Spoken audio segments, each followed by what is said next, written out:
আমার এই ভিডিওটা যে সকল প্রবাসী ভাইরা দেখছেন বা প্রবাসী ভাইয়ের পরিবারগুলো দেখছেন তাদের প্রতি আমার অনুরোধ, আমি নিজেও কিন্তু একটা প্রবাসী যে কষ্টগুলো করে না দিন রাত, সে কিন্তু তার নিজের জন্য কিছুই করে না, সবকিছু কিন্তু করে তার পরিবার আত্মীয় স্বজনের জন্য, বাবা মা ভাই বোন ছেলে মেয়ে বউ বাচ্চা তাদের জন্য।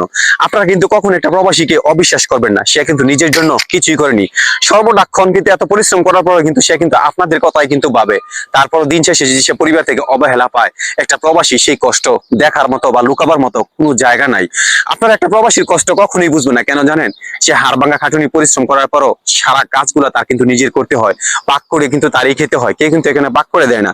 এমন একটা প্রবাসী আছে জানেন, একবেলা সে খাবারও খেতে পারে না, কাজের জন্য সে শুকনা রুটি খেয়ে বাহিরের কিছু খাবার খেয়ে কিন্তু সে থাকে, তারপর কিন্তু পরিবার কারো কাছে সে শেয়ার করে না, কেন জানেন? পরিবারের মানুষগুলো কষ্ট পাবে বলে। মাস শেষে গেলে যে টাকাগুলো পাঠায় না কেন, শুধু হলে শুধু আপনারা শুধু ভালো থাকবেন বলে। তাই আপনাদের সবার কাছে আমার একটা অনুরোধ, কোনো প্রবাসী ভাই বোনকে কেউ অবহেলা করবেন না, তাদেরকে মিনিমাম সম্মানটুকু আপনারা দিয়েন। আপনাদের সবার কাছে শুধু তারা এইটুকুই চায়, আর কিছু নয়।